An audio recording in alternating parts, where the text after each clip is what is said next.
What if becoming a topper had less to do with studying every chapter and more to do with knowing exactly what to do during study hours? Because here's the uncomfortable truth. A student can sit at a desk all day, highlight half the textbook, make beautiful notes, and still remember almost nothing during the exam. Meanwhile, another student studies for a few focused hours and walks into the exam knowing exactly what to write. So in today's video, we're not doing the usual study hard, wake up at 5 a.m., drink water, and stay motivated routine. We're going to build a topper-style study system, one that focuses on what you study, how you study it, and most importantly, how you make sure your brain can actually retrieve it when the exam paper is sitting in front of you. Let's get into it. Hack 1. One of the biggest mistakes students make is treating the textbook like a novel. They read a chapter from beginning to end and think, okay, I studied it. But exams don't ask, did you read this chapter? They ask, can you use what you learned? So before starting a chapter, spend 5 minutes looking at its questions. Check your textbook exercises, previous tests, school worksheets, or previous year papers if you have them. Then ask yourself, what can my teacher actually ask from this chapter? Now you're studying with a target. For example, instead of vaguely studying an entire science chapter, you might identify definitions you need to know, diagrams you need to reproduce, processes you need to explain, comparisons you need to remember, and questions that require application. Suddenly, your study session has a purpose. You're not trying to memorize everything, you're preparing yourself to answer. Hack 2. This is one of the simplest ways to make studying dramatically more active.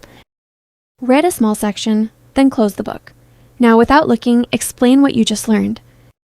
You can say it out loud, write it from memory, or pretend you're teaching someone. And here's the important part. Don't check immediately. First, struggle with the memory. That little moment of, wait, what was the second point, is useful. Your brain is being forced to retrieve information instead of simply recognizing it from the page. Afterward, open the book and compare. Whatever you couldn't remember becomes your revision target. This is much more powerful than rereading the same paragraph 5 times. Hack 3. Top students don't only collect information, they collect mistakes. Create one notebook or even a few pages at the back of each subject notebook called your mistake bank. Every time you get a question wrong, forget a formula, confuse two concepts, make a calculation mistake, misunderstand a definition, or lose marks because your answer wasn't complete, write it down. But don't just write, I got question 5 wrong, but actually write the complete answer of question 5. Maybe you didn't understand the concept, maybe you rushed, maybe you knew the answer but forgot one step, maybe you misread the question. That difference matters.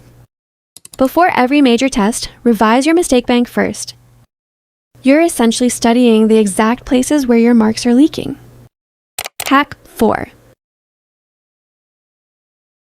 A 14-item study to-do list looks productive. It usually isn't. When everything feels urgent, your brain doesn't know where to begin. Instead, create a top 3 list for every study session. For example, 1. Finish the causes and effects section. 2. Solve 15 mathematics problems. 3. Recall the previous chapter for 20 minutes. That's it. Your goal isn't to make your day look busy. Your goal is to finish the work that actually moves your preparation forward. And here's a useful rule. Never measure a study session by hours alone. Measure it by completed outcomes. Studied for 2 hours tells you almost nothing. Completed 20 problems, recalled 1 chapter, and corrected 6 mistakes tells you everything. Hack 5. If you have 3 subjects to study and one of them makes you want to suddenly reorganize your entire desk, that's probably the one you should start with. Not because you need to suffer, because your attention is usually strongest at the beginning of a focused session.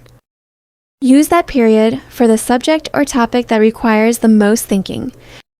Save easier work, like organizing notes or doing simple revision, for later. But don't interpret this as always study your hardest subject for hours. The smarter rule is, give your highest quality attention to your highest priority work. Enjoying the video so far? Make sure to hit the subscribe button and press the bell icon for more amazing content. Hack 6.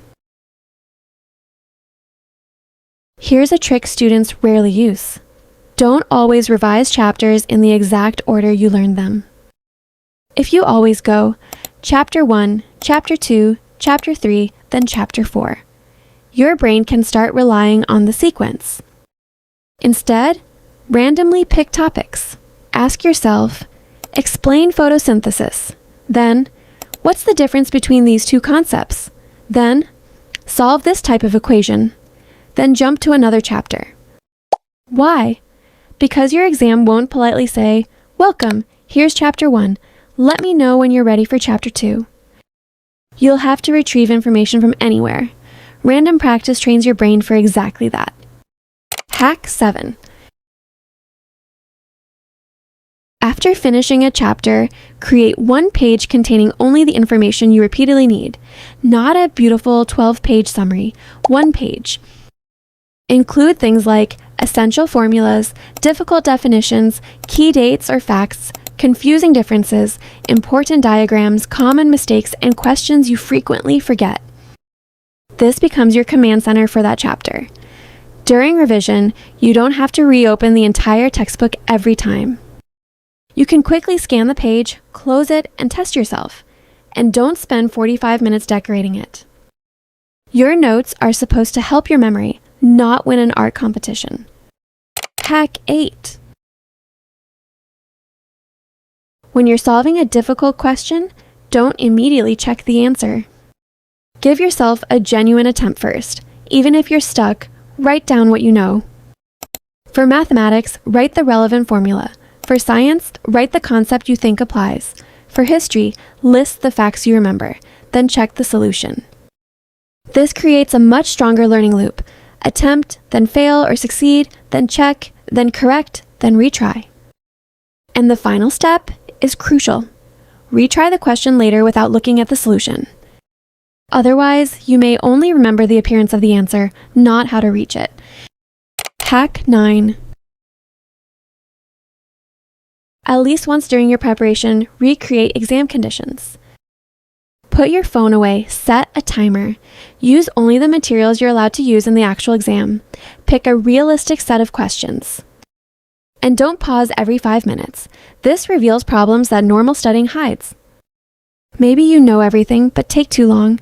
Maybe you make careless mistakes when you're under time pressure. Maybe you spend too much time on one difficult question. Finding that out before the real exam is a massive advantage. Hack 10. And this is the biggest change.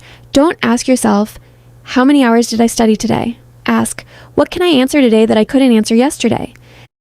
Don't ask, did I finish the chapter? Ask, can I recall it without looking? Don't ask, did I make notes? Ask, can these notes actually help me revise? And don't treat mistakes as proof that you're bad at a subject. Treat them as data. Every wrong answer is basically your study system saying, I'm going to fix this before the exam. And that is exactly what you should do. So, becoming a topper isn't about magically becoming smarter. It's about becoming more intentional with your studying.